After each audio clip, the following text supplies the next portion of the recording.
Hello! Magandang hapon mga kasari-sari. So direct to the point na tayo bago mag-umpisa si Ate Tintin. Pindutin mo na ang subscribe button na yan.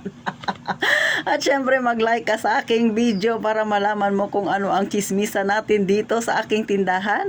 At sa mga dating subscriber, maraming salamat sa patuloy na pagsuporta. Kaya halina tayo ng mag-chismisa mga kasari. So yung topic natin ngayon ay tungkol sa ating repak-repak, ang strategy, ang style sa kung paano madagdagan ang ating benta. Sa totoo lang mga kasari, tayong mga may tindahan, bagamat pare-parehas tayo ng mga binibenta, pero tayo ay may kanya-kanyang style sa kung paano natin kausapin si customer, sa kung paano natin mapapayag na dagdagan niya pa yung kanyang binibili sa ating tindahan para lumaki syempre ang iyong benta, ang iyong kita. O, diba?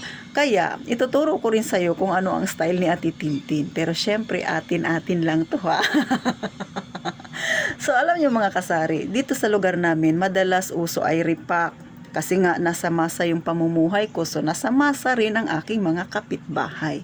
So, ang kanilang kinikita ay nasa minimum wage. Kaya pinipilit pagkasyahin kung anong meron sila. Kaya ako na may tindahan, syempre, makikisabay din sa kanila para kumita din ng kahit papano ang aking tindahan. So, gaya ng sabi ko, uso ang repack dito sa amin.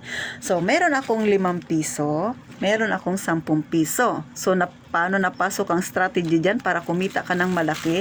Abay, pag bibili si customer, mas sinasabihan ko siya na mas bumili siya dapat ng tag 10. Bakit? Sa pagre-repack ko, dapat meron kang takalan o para alam mo kaagad kung magkano ang tutubuin mo sa isang boteng mantika kung yan ang nire-repack mo. So sa akin, pagka 5 piso ang kanya bibilin, isang puno na ganito at saka yung dito, yan yung mayroong guhit. So isa't kalahati, halos kalahati siya. Diyan mga kasari ang 5 piso. Pero pagka 10 piso ang kanyang binili, 4 na ganito na puno. Ibig sabihin, kahit 5 piso ang bilihin niya, 2 ganito, di hamak na mas marami pa rin kapag isang ganito talaga na 10 piso. Oh, parang twin pack lang yan na kape. May single, may twin pack. So, kung may papaliwanag mo ng maganda kay customer na mas makakatipid siya dito, bagamat parehas lang ito kung 2 tag-5, pero di hamak na mas marami ito.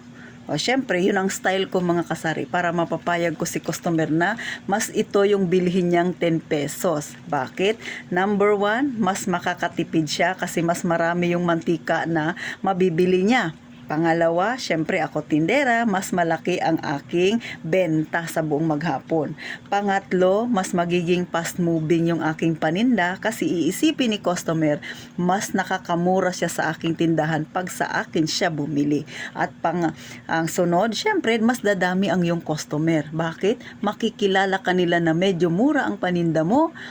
Bagamat halos magkaparehas kayo ng presyo ng kabilang tindahan, pero dahil mas marami ang sayo, syempre, mas maraming bibili sa iyo mga kasari. So, isa lang yan sa mga style ni Ate Tintin mga kasari. Bagamat ako ay sa tindahan ko mga kasari ay talagang yung aking mga binibenta ay yung talagang mga pangkusina.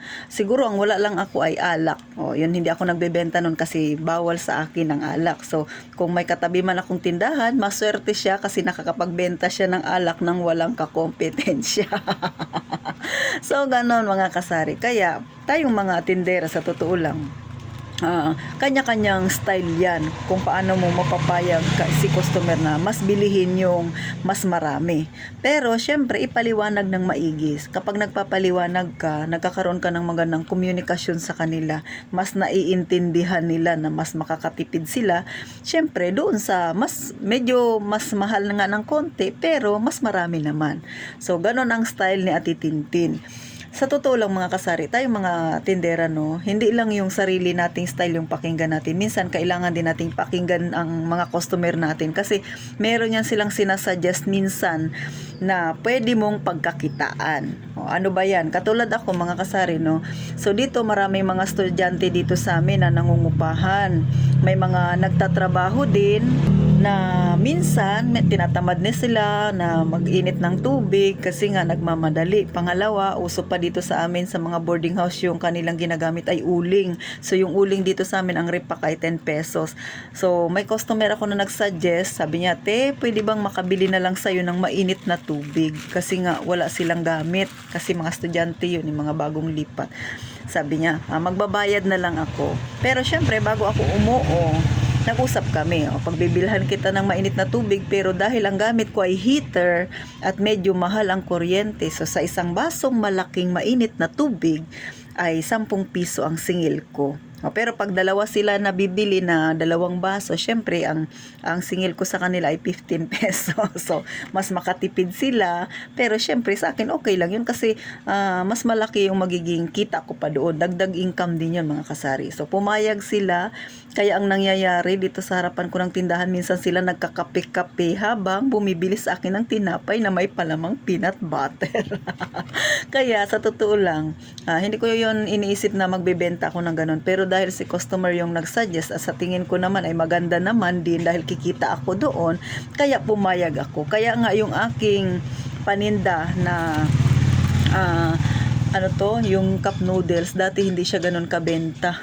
Pero ngayon medyo mabenta na siya kasi nga yung way ng pagbebenta ko ay ganun. Syempre yung iba tamad na kasi mag-init ng tubig. So kung dito sila bibili, ang style nila, "Te, mag-init ka ng tubig, bibili ako ng cup noodles." So ganun na sila kaagad. Syempre another charge yun sa tubig.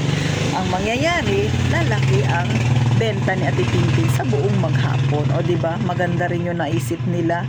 O kaya ako, meron ako ditong saksakan, extension wire na nilagay para yan sa kanila. Kaya minsan tayong mga tindera dapat pag nakikipag-usap tayo kay customer, minsan alamin natin kung ano yung problema nila. Since yun ang problema nila, tinatamad sila kaysa magparikit-rikit pa sila diyan ng o kaya bibili pa ng uling, o di ba? Matagal pa, no? Bakit hindi na lang sila bumili sa akin? Tsaka mas makakatipid sila pag dalawa silang bibili, 15 pesos lang yung mainit nila.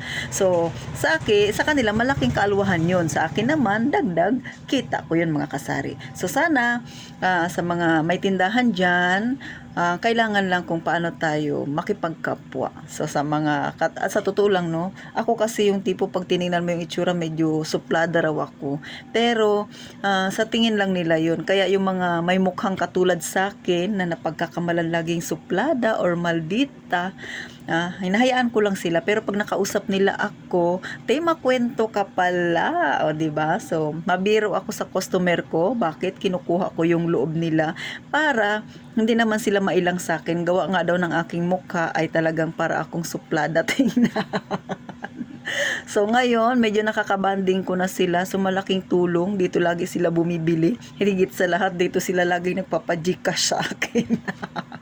Kasi nga yung iba, mga nagtatrabaho, aliwan nila yung sa sugal, sa cellphone. So kailangan na Gcash kasi yung iba ay wala pang mga ID yata na na kailangan nila para magkaroon ng Gcash. So ang nangyayari dito sa akin, nagpapa-cash in. So malaking tulong yun. Kaya minsan kailangan lang nating makipag-communicate sa customer. Kunin yung loob nila para syempre dito sila sa atin bumili. Isang malaking tulong na yan para mas lalo pang lumaki ang ating benta, mga kasari. So may nakuha ka ba na kaunting idea? Sana sa mga baguhan pa lang sa pagtitindahan, try nyo rin itong mga kasari, ha? Yung medyo biruin nyo yung mga customer ninyo. Pero syempre may limitation. Mahirap na kasi mag-uumpisa naman ang utangan dyan pag masyado kayong close. So hanggang dito na lang, mga kasari. Gaya nga lang palagi kong sinasabi, ha, huwag mong kalimutang mag-subscribe sa akin at i-like ang aking video. Paki-share na rin kung hindi ka busy. At syempre, mag-iingat tayong palagi, mga kasari.